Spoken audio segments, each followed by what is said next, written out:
Dünyada Allah'ın Resulü buyurur, 3 bəla olmasaydı insanı heç kim yıxa bilməzdi. 3 bəla olmasaydı, 3 bəla gəlməsəydi insanı heç kim yıxa bilməzdi. İnsanda bəzən ego var, qurur, özün sındırmamaq, təkəbbüranə, bu insanın fitrətindədir də. Amma 3 şey nə yaxşı ki var imiş.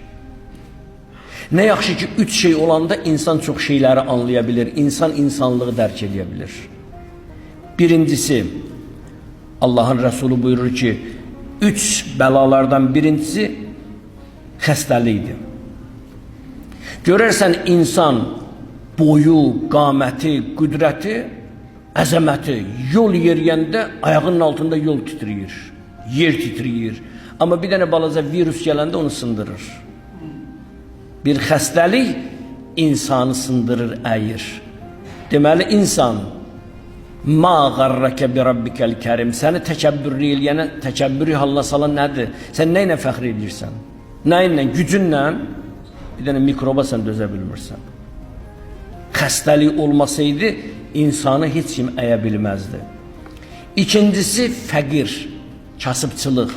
Bəzən insan görsən o qədər o yoxsulluq, fəqirçilik dərəcəsinə gəlir çatır ki, insan özündən bəzən aşağı bir adama gedir, əyilir.